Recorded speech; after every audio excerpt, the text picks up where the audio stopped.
لە ماوەی 9 مانگیەکەمی ئەم ساڵدا 203,000 کەس داوای مافی پەنابەریان لە ئەڵمانیا کردووە کە ئەم ژمارەیە زیاترە لە هی هەموو ساڵی 2022.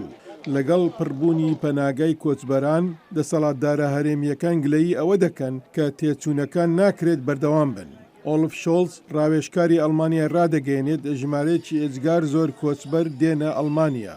ڕۆژی دووشەممە میێوانداری 16 فەرمانڕەوای ویلایەتەکانی وڵاتەکەی کرد و بە سەودایەک لە کۆبوونەوەکە دەرچوو وەک دەڵێت کۆچبەری سنووردار و کەم دەکاتەوە.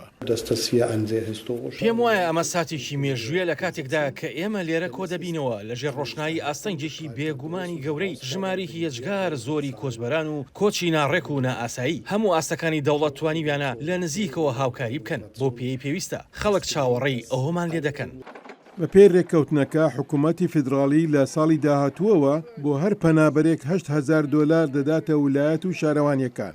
یارمەتیەکان بۆ پەناخوازان کەم دەکرێتەوە. شۆڵز بەڵێنیدا بڕیارەکانی پەنابەری خێراتر بکات و ئاسانکاری بۆ ڕەوانەکردنەوەی ئەو کەسانە بکات کە مافی پەنابەریان ڕەتدەکرێتەوە. پشکنینی کاتی لە سنوورەکانی پۆڵەندا و چیک و سویسرا لە شوێنی خۆیان دەمێننەوە و حکوومەت بەڵێنی داوا سزای تونتر بەسەر قاچەقسیانی خەڵکدا بسەپێنێت. ئەمەش هەڵگەڕانەوەیەکی گەورەیە لە سیاسەتەکانی ئەنگلا مەرکل ڕاوێژکاری پێشووی شۆڵز. لە ساڵی 2015 ئەڵمانیا سنوورەکانی بەڕووی زیاتر لە ملیۆنێک پەنابەردا کردەوە. شیکار کامێنۆ مۆرتێرە مەرتێننس دەڵێت شۆڵ چاوی بڕیوەتە هەڵبژاردنەکانی داهاتووی ئەوروپا کە بڕیارە لە مانگی 6 ساڵی داهاتوو بەڕێوە بچێت. پارتی سەرەکی ڕاستگیرە ناوەڕاستەکان ئەو پەیامەیان پێدەگات کە پێویستە تونتر بن لە بەرامبەر کۆچبەری یان تونتر دەرکەون بۆ ئەوەی ئەو دەنگانە بەدەست بهێنن کە ئێستا دەچێتە سەر بەدیلەکانی توندڕەوتر وەک AFD. مۆرتێرە مەرتێننس دەڵێت ململانەی ئیسرائیل و حەماس سوتەمەنی دەدات بە گوتاری سیاسی سەبارەت بە کۆچبەری.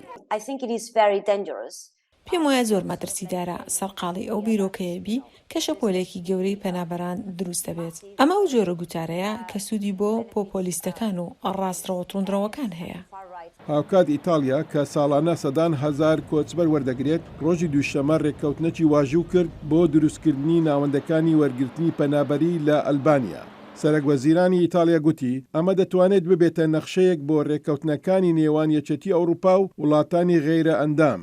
ڕەخنەگران دەڵێن ڕەنگە ئەم جۆرە پلانانە بتوانن یاسانیە دەوڵەتیەکان پێشێل بکەن. بۆ هێنری ڕێچوەڵ حایدەرکەریم دەنجی ئەمریکا.